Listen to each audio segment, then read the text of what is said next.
Assalamualaikum warahmatullahi wabarakatuh. Bagaimana keadaan kalian semua? Semoga dalam keadaan sehat walafiat serta mendapatkan perlindungan oleh Allah Subhanahu wa taala.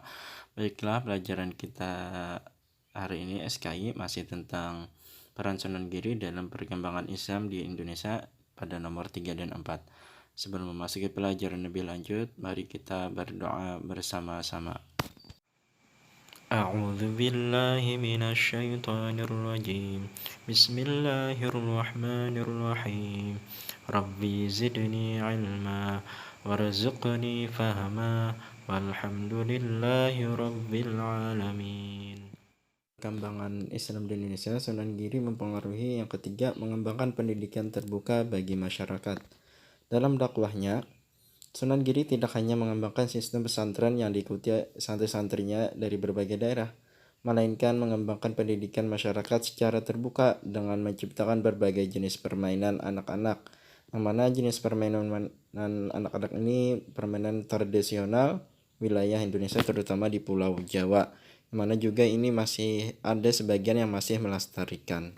Nah, maka perhatikanlah pelajaran yang akan kita pelajari hari ini. Yang pertama adalah permainan jelungan. Jelungan adalah permainan yang berperan sebagai pemburu dan lainnya sebagai menjadi objek buruan. Mereka akan selamat dari kejaran pemburu apabila telah berpegang pada batang pohon yang telah ditentukan terlebih dahulu. Pada prinsipnya, pemenang bersembunyi, sedangkan pemain yang kalah berusaha mencari pemain lain tanpa harus meninggalkan pangkalan atau batang pohon terlalu jauh. Nah, permainan ini kalau sekarang itu namanya petak umpet. Kalau bahasa Banjar itu namanya ajakan tukup. Nah, jadi permainannya itu adalah satu orang menutup matanya, yang mana ketika dia menutup mata sambil berhitung, para pemain lain harus bersembunyi jangan sampai ketahuan, yakni jangan sampai didapati oleh si yang berada di pohon tersebut. Jadi cara mainnya adalah yang mana yang berada di pohon itu harus mencari seseorang yang bersembunyi tadi tanpa harus meninggalkan pohon. Nah, jadi yang para orang-orang yang bersembunyi tadi harus secepatnya juga menyentuh pohon atau berada di pohon tanpa ketahuan si yang orang mencari tadi. Nah, dalam pandangan agama, permainan jelungan ini sebagaimana seorang yang sudah berpegang teguh pada agama Islam, maka ia kena selamat dari ajakan setan atau iblis yang dilambangkan sebagai pemburu. Jadi kita ini yang bersembunyi ini bagaikan orang yang sudah masuk Islam. Kemudian yang menjaga pohon tersebut bagaikan godaan setan atau godaan iblis, yang mana kita jangan sampai ketahuan atau jangan sampai tertarik pada godaan setan atau iblis. Apabila kita ingin mencapai derajat yang tinggi menjadi orang yang soleh, hindarilah godaan atau ajakan setan dan iblis. Nah, itulah makna dari permainan jelungan yang diciptakan oleh Sunan Giri pada zaman itu.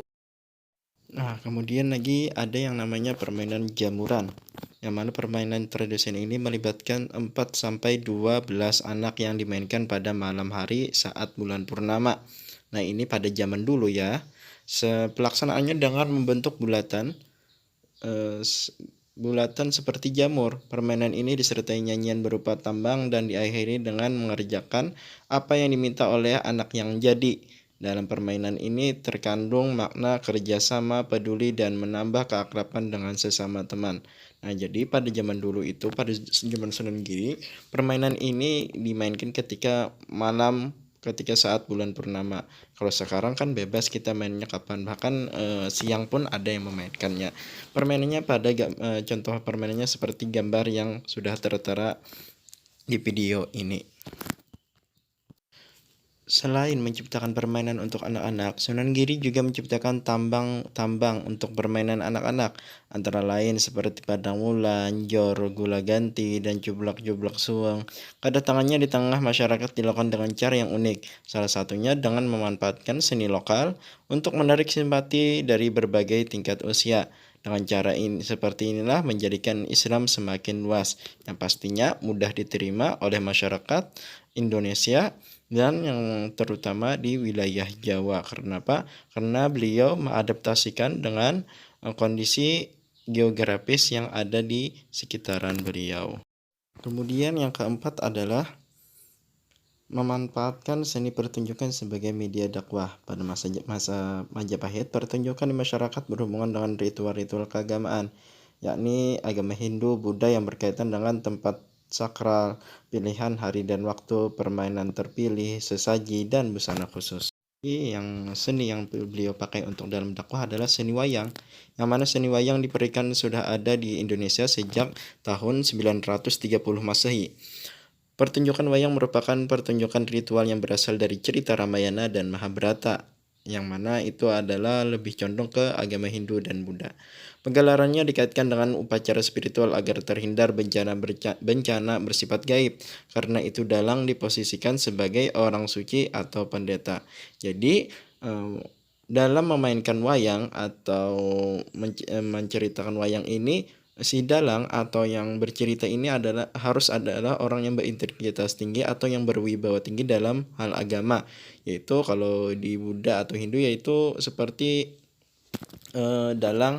dalangnya itu harus pendeta atau orang-orang yang ibarat orang Islam itu adalah alim ulama. Jadi orang-orang yang suci saja yang boleh menjadi dalang memainkan wayang ini. Melihat potensi dakwah dalam pertunjukan ini, Sunan Giri dan Wali Songo lainnya melakukan ambil alih seni pertunjukan dan mengembangkannya dengan menyesuaikan dan menyelaraskan isi cerita dengan ajaran tauhid dalam Islam, seperti menggelar pertunjukan wayang krucil dengan pedoman cerita Menak yang mengisahkan kepahlawanan Hamzah paman Nabi Muhammad SAW. Pertunjukannya pun disertai tata cara dan sopan santun yang baik serta jauh daripada maksiat. Jadi sebelum Sunan Giri dan Wali Songo yang lainnya melaksanakan tayangan wayang ini, sebelumnya pewayangan ini biasanya digelar sambil melakukan hal-hal yang maksiat, entah itu minum-minuman keras atau hal-hal yang kurang baik. Tapi ketika para Wali Songo, terutama Sunan Giri, melakukan pewayangan ini, mereka yang pastinya isi ceritanya itu tentang kisah-kisah sejarah Islam atau perkembangan Islam dari zaman Nabi Muhammad SAW. Kemudian di dalam acara tersebut tidak ada yang namanya hal-hal yang ibaratnya kurang baik atau yang termasuk kategori dalam kegiatan maksiat. Jadi kegiatannya itu dalam pewayangannya itu dalam pedoman tata hukum Islam. Nah, mungkin sampai di sini saja pelajaran kita hari ini tentang perkembangan Islam oleh Sunan Giri dalam perkembangan Islam di Indonesia. Yang mana kesimpulannya, dalam perkembangan Islam di Indonesia, Sunan Giri menyesuaikan dakwahnya dengan sisi geografis yang ada atau budaya di tempat yang beliau tempati, yang pastinya dalam permainan dan pertunjukan yang ada di wilayah yang Sunan Giri tempati. Pastinya dalam seni budaya beliau menyelaraskan dengan dakwah beliau, yang mana berdampak itu sangat baik dan sangat diterima oleh masyarakat. Intinya beliau dalam berdakwah menyesuaikan dengan tempat tinggal yang ada beliau tempati. Nah, mungkin itu saja kesimpulan dari Bapak. Nanti kita lanjutkan lagi. Sebelum Bapak tutup, ada tugas ini. Kerjakan langsung di buku paket SKI pada halaman 32 bagian 2 nomor 1 sampai 10. Ingat, kerjakan di buku paket langsung. Halaman 32. Nah, mungkin sampai di sini pelajaran kita SKI hari ini. Semoga dapat bermanfaat dan dapat diambil hikmahnya dalam cerita Sunan Giri. Dapat tutup, subhanakallah bihamdika asyhadu an la ilaha illa anta astaghfiruka wa atubu ilaik. Wassalamualaikum warahmatullahi wabarakatuh.